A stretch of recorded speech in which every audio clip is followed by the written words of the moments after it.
Good evening friend. এই যে আমি এসেছি ভোট দিতে। এই যে ভোট দিলাম। ভোট দিয়ে আলিপুরদুয়ার মহকুমায় এই প্রথম ভোট শুরু হয়েছে। আজকে প্রথম দফার ভোট আমরা দিয়েছি। আর ভোট দিয়ে এসে ঘুরতে এসেছি একটু জলদাপাড়া। এই দেখেন জলদাপাড়া জঙ্গল পিছনে।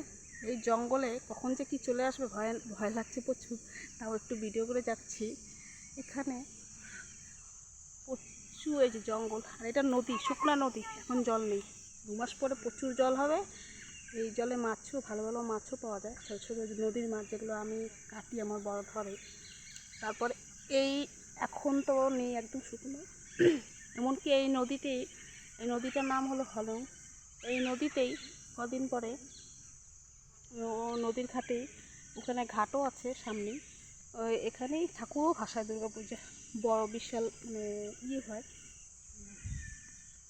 মেলাও হয়, ঠাকুর ভাসানি মেলাও হয়।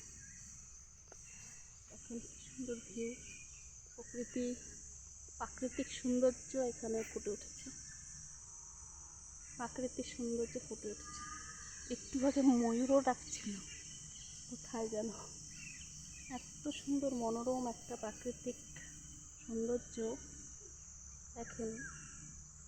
আর যা ভালো লাগছে বিকেলবেলা ঘুরতে। আর এখানে তো সেরকম গরমও নেই, ঘুরতে ভালোই লাগে। এখনও গরম পড়েনি সেরকম, গরম পড়েনি এখানে। দেখেন ওই যে পিছনে দেখা যাচ্ছে, ওটা শ্মশান।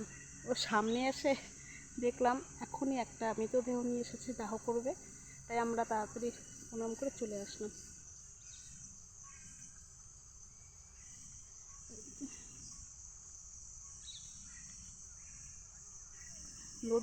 এই নদীটা হলং নদীটা গিয়ে আবার তোষা নদীতে গিয়ে মিশে যায়। ওদিকে আবার তোষা নদীও সামনে, আমাদের এখান থেকে তোষা নদীও সামনে।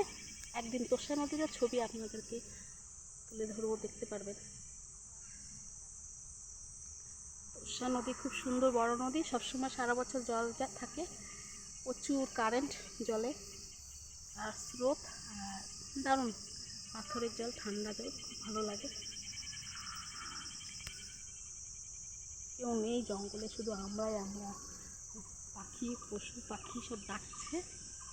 আর কী বলবো, একদম এই পাশ থেকে ওই পাশে জলদাপাড়ার, এই নদীর ওই পারে জলদাপাড়ার জঙ্গল দেখা যাচ্ছে। এটা জলদাপাড়ার জঙ্গল। এটা জঙ্গলটার ভেতরে যদি যাই, এটা জলদাপাড়া, এখানে প্রচুর গন্ডার বাইসন আছে, আমরা মেরেই ফেলবে, যাবো না।